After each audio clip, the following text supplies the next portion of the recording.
Hello children. Today we start electromagnetic radiation structure of atoms अपन जो class 11th का देख रहे थे। इसमें आज का टॉपिक अपना इलेक्ट्रोमैग्नेटिक रेडिएशन। इलेक्ट्रोमैग्नेटिक रेडिएशन को समझने के लिए जो है सबसे पहले leading to Bohr atomic model. तो बोर एटॉमिक मॉडल्स के लिए जो कंडीशन, हम बोर एटॉमिक मॉडल्स के बारे में जानने से पहले हमने पढ़ा था रदरफोर्ड एटॉमिक मॉडल्स या रदरफोर्ड का एटॉमिक स्ट्रक्चर हमने पढ़ा था, एक्सपेरिमेंट पढ़ा था, नाभिक से रिलेटेड, और न्यूक्लियर मॉडल पढ़ा था। तो एक्चुअल में जो आपका रदरफोर्ड मॉडल था वो पर्टिकुलर जो रदरफोर्ड का एटॉमिक न्यूक्लियर मॉडल, ये जो है स्पेक्ट्रम की व्याख्या या यूँ कहें कि स्पेक्ट्रम के बारे में कंप्लीट नॉलेज नहीं दे पाता था, या फिर स्पेक्ट्रम कैसे मूव करता है या इमिटेशन ऑफ स्पेक्ट्रम होता क्या है, इसके बारे में पूरी तरीके से उसके कैरेक्टरिस्टिक्स को एक्सप्लेन नहीं कर पाता था। तो उसके लिए हमको बोर एटॉमिक मॉडल की ज़रूरत पड़ी। अब बोर एटॉमिक मॉडल जो है वो वर्क कैसे करेगा, तो एक्चुअल में बोर एटॉमिक मॉडल जो है वो हाइड्रोजन स्पेक्ट्रम के ये 2 पॉइंट्स है जिस बेस पे वो वर्क करता है। एक आता है dual nature of electromagnetic radiation, और सेकंड होता है आपका क्वांटाइजेशन ऑफ एनर्जी लेवल। तो ये 2 पॉइंट है, इस दोनों पॉइंट को हमको पहले समझना पड़ेगा।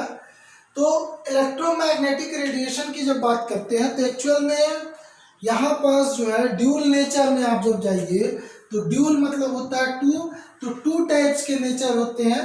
तो जैसा कि बात किया जाता है कि जो सनलाइट होता है, लाइट, ये जो है आपके 2 नेचर में, तो एक आपका होता है पार्टिकल्स और एक होता है आपका वेव। ये 2 नेचर्स होते हैं। तो न्यूटन का जो है पार्टिकल्स थ्योरी और मैक्सवेल की जो है वेव थ्योरी, ये 2 है। जिसमें जो मैक्सवेल था, इसने एक एक्सपेरिमेंट किया और इसने क्या किया, फोटोग्राफिक प्लेट जिसको हम बोलते हैं, मतलब EMR इलेक्ट्रो मैग्नेटिक रेडिएशन को समझने के लिए, तो इसने एक्चुअल में फोटोग्राफिक प्लेट पर कुछ टाइम के लिए सनलाइट जो है वो आने दिया।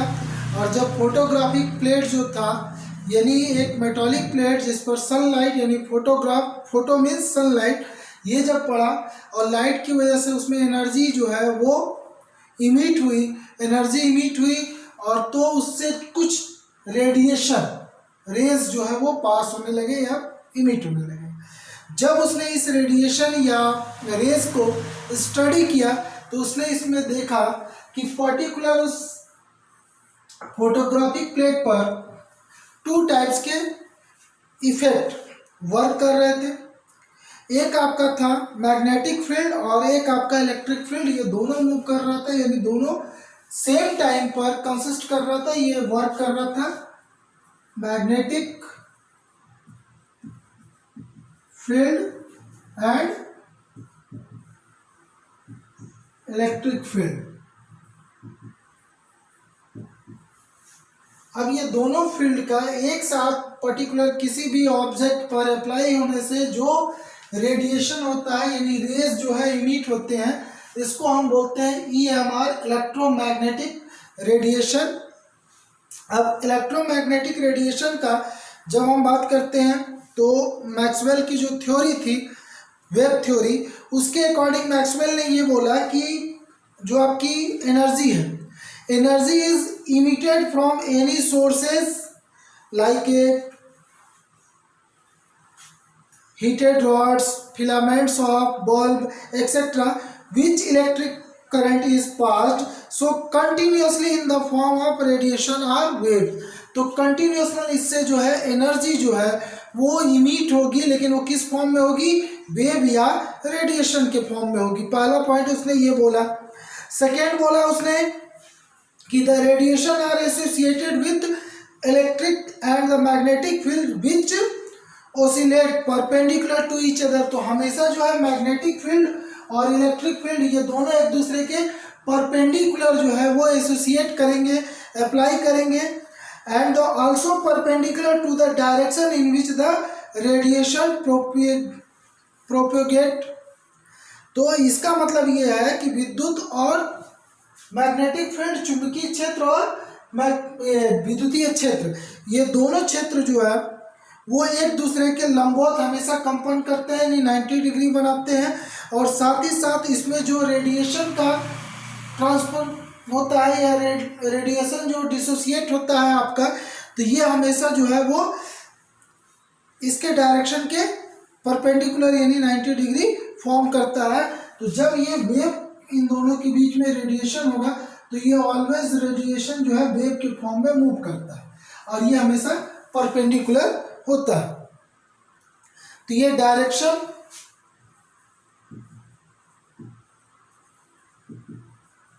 ऑफ रेडिएशन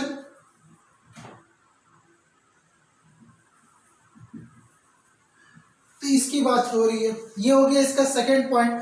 थर्ड पॉइंट इसमें ये बात था कि जितने भी all electromagnetic waves is equal with the velocity of the light, जितनी लाइट की वेलोसिटी होती है उतनी ही आपकी इलेक्ट्रोमैग्नेटिक रेडिएशन की वेलोसिटी होती है। 3 × 10⁸ मीटर पर सेकेंड स्क्वायर, मीटर पर सेकेंड।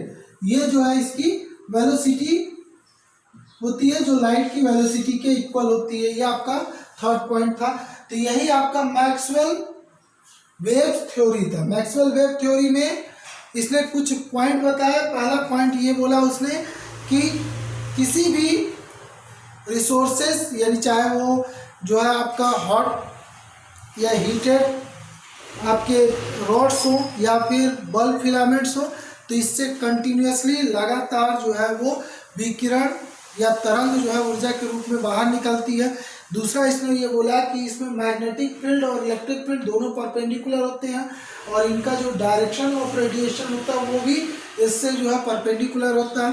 थर्ड पॉइंट इसने ये बोला कि जो इलेक्ट्रोमैग्नेटिक रेडिएशन है इसकी वेलोसिटी ऑलवेज जो है वो लाइट के वेलोसिटी के इक्वल होती है।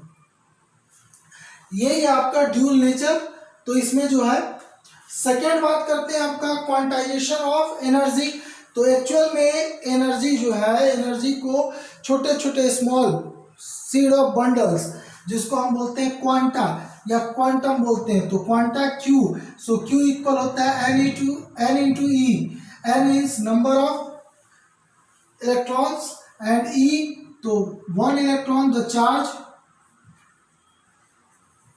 Of 1 electron is equal to 1.6 into 10⁻⁻19 coulomb. ये होता है यहाँ नंबर ऑफ इलेक्ट्रॉन। तो नंबर ऑफ इलेक्ट्रॉन से जब मल्टीप्लाई कर देंगे तो यही जो है स्मॉलेस्ट यूनिट ऑफ या क्वांटाइजेशन ऑफ एनर्जी। तो एनर्जी के छोटे छोटे स्मॉल बंडल्स होते हैं जिसमें हम एनर्जी को मेजरमेंट करते हैं। तो ये 1 बंडल या क्वांटा का यूनिट होता है Q इक्वल NE।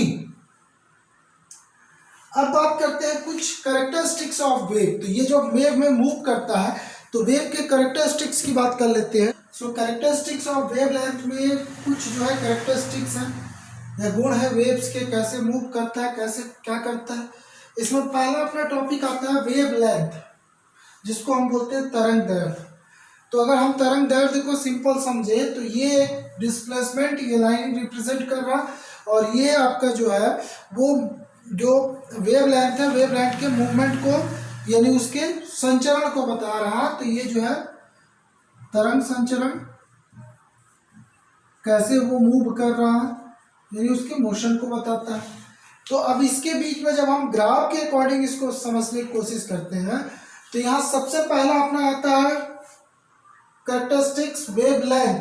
तो वेव लेंथ क्या होता है, तो एक्चुअल में हम सिंपल समझे तो देखिए ये जब वेव ऐसे मूव करता है यानी वेव चलता है तो ये जो मिडिल टर्म या इसकी जो एक्सेस है, एक्सेस के अपर सरफेस जो होता है, इस अपर वाले भाग को या पार्ट्स को हम बोलते हैं क्रस्ट, या इसी को बोलते हैं श्रिंग, लोअर वाले पोर्शन को, ये जो आपका पोर्शन दिख रहा है लोअर पोर्शन, इस पोर्शन को हम बोलते हैं ट्रॉट, गर्त।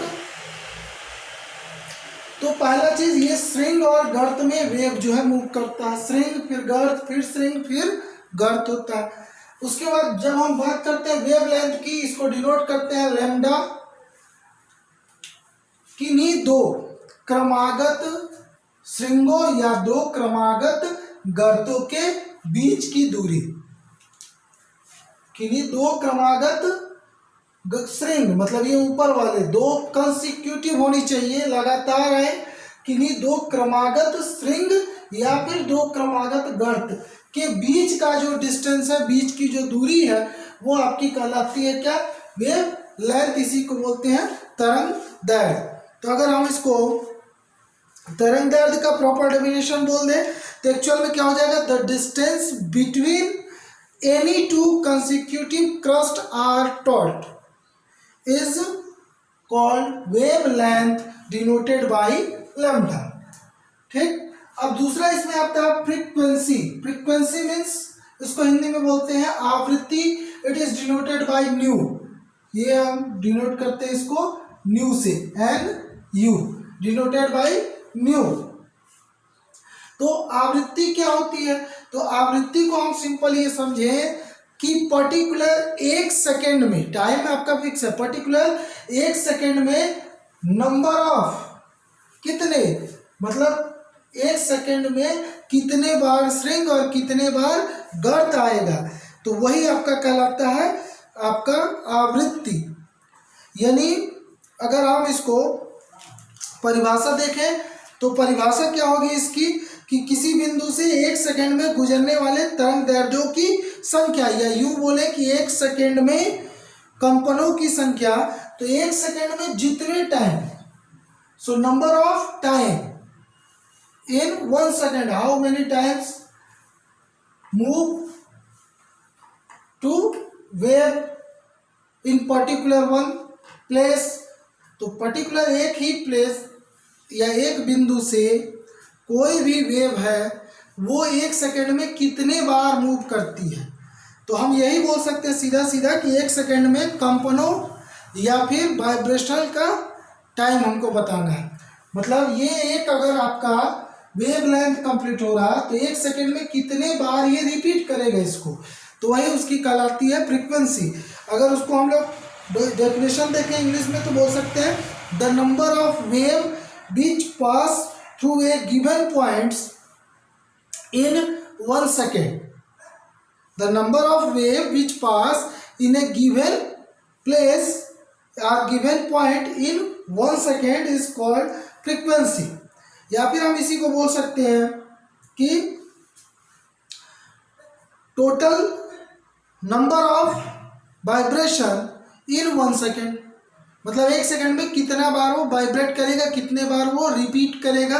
तो number of repetition of wavelength या wave in a particular point, particular points, particular place in 1 second is called frequency. So frequency nu, अब nu is reciprocal of time period, nu is reciprocal of time period, time period denoted by T, आवर्तकाल। तो आवर्तकाल क्या होता है, यहां पास क्या बोला, नंबर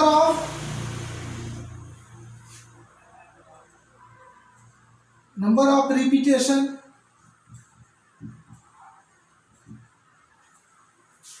ऑफ वेव इन ए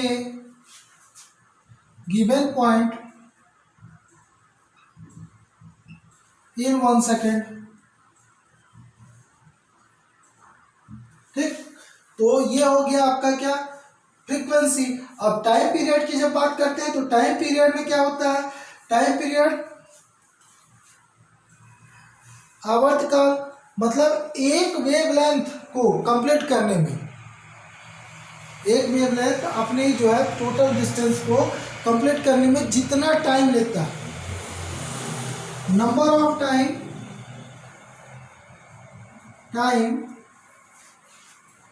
इन या नंबर ऑफ सेकेंड बोल सकते हैं, number of time in one cycle of wave in given point.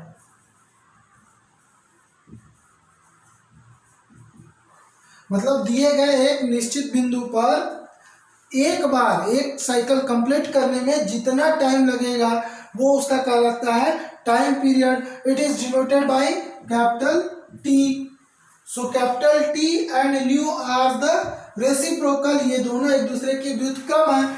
मतलब जो है यहाँ बोला एक सेकेंड में number of repetition of wave, और ये बोला कि number of time, how many times, कितने बार एक साइकिल को, मतलब एक साइकिल कंप्लीट करने में कितना टाइम लगेगा, यानी सेकेंड, हाउ मेनी सेकेंड्स।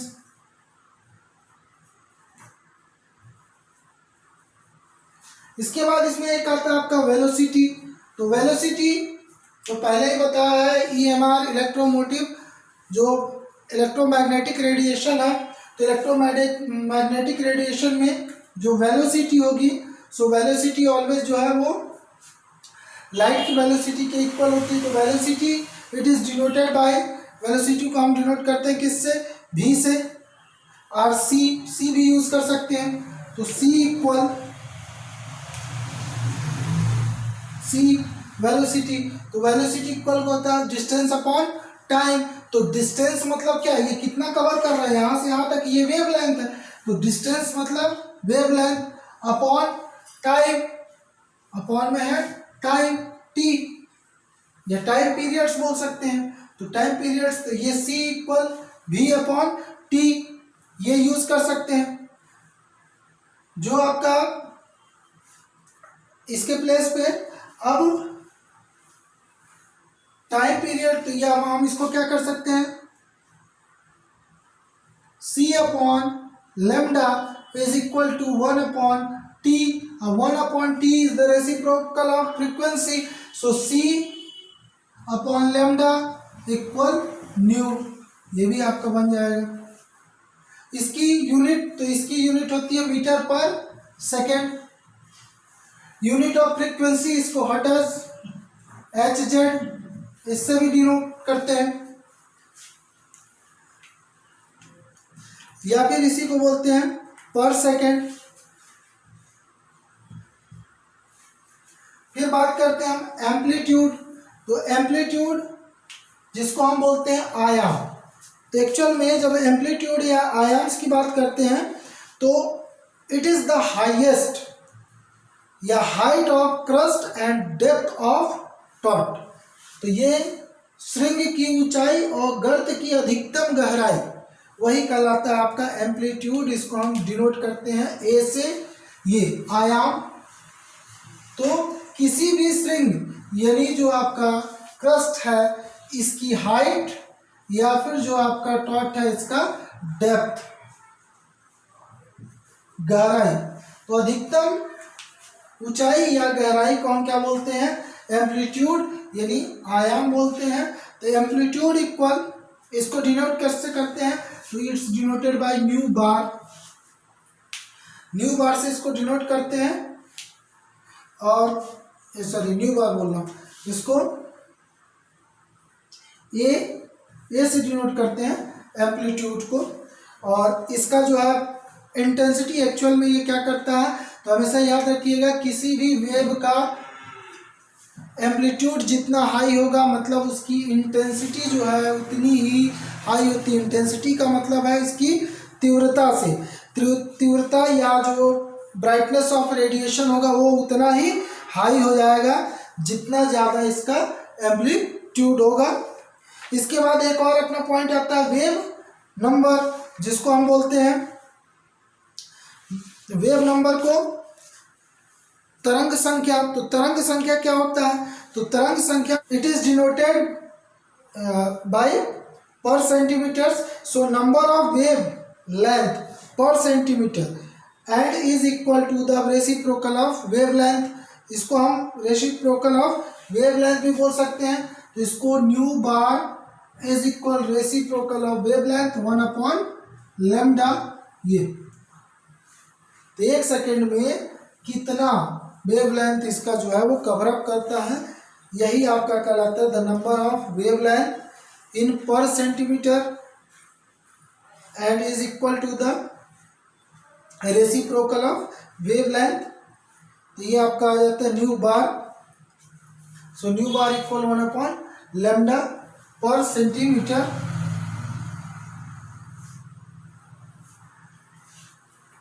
ये आपका वेव को समझने के लिए कुछ टर्मोलॉजी है या टर्म्स है, जिसमें wavelength, frequency, velocity, amplitude, wave number, time periods, ये चीज़ें।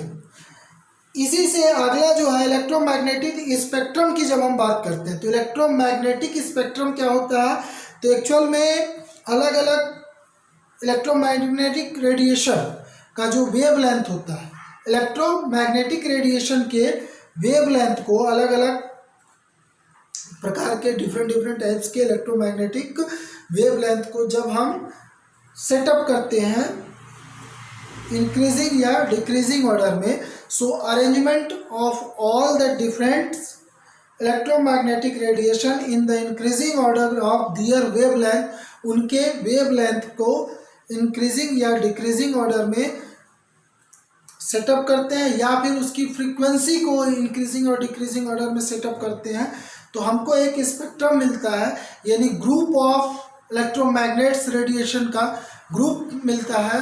इसको हम बोलते हैं electromagnetic radiation. Arrangement of all the electromagnetic radiation, जितने भी इलेक्ट्रोमैग्नेटिक रेडिएशन है इन सबको अरेंज करेंगे in the increasing order of their wavelength और decreasing order of their frequency, या तो इंक्रीजिंग ऑर्डर इसके वेवलेंथ के इंक्रीजिंग ऑर्डर में या फिर डिक्रीजिंग ऑर्डर ऑफ फ्रीक्वेंसी में जब हम सेटअप करेंगे तो हमको एक स्पेक्ट्रम मिलता है जिसको हम बोलते हैं इलेक्ट्रोमैग्नेटिक स्पेक्ट्रम। इलेक्ट्रोमैग्नेटिक स्पेक्ट्रम की बात कर रहे थे, तो स्पेक्ट्रम में यही बोला गया कि एक्चुअल में स्पेक्ट्रम मीन्स होता है ग्रुप। ठीक है, कि किसका ग्रुप है, तो ग्रुप ऑफ वेव किसके लिए है, इलेक्ट्रोमैग्नेटिक वेव। तो इलेक्ट्रोमैग्नेटिक वेव में तो एक्चुअल में जब स्पेक्ट्रम का हम प्रॉपर डेफिनेशन देते हैं इलेक्ट्रोमैग्नेटिक का, तो इसमें सिंपल यही बोला है कि arrangement of all the electromagnetic radiation in the increasing order of wavelength, increasing order of wavelength और decreasing order of frequency nu, ये जो है आपका डिक्रीजिंग ऑर्डर ऑफ फ्रीक्वेंसी। इन दोनों में से किसी एक ऑर्डर में जब हम वेवलेंथ को या रेडिएशन को सेटअप करते हैं तो हमको एक ग्रुप ऑफ रेडिएशन मिलता है। इसी ग्रुप्स को हम बोलते हैं electromagnetic radiation.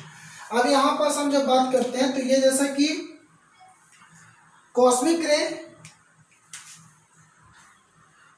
Gamma ray, X ray, ultraviolet radiation, infra radiation, microwaves, radio waves, तो ये कंटिन्यूअसली जो है इसका वेवलेंथ क्या हो रहा है, वेवलेंथ जो है इंक्रीज हो रहा है, वेवलेंथ आपका इंक्रीज होगा। तो इंक्रीजिंग ऑर्डर ऑफ वेवलेंथ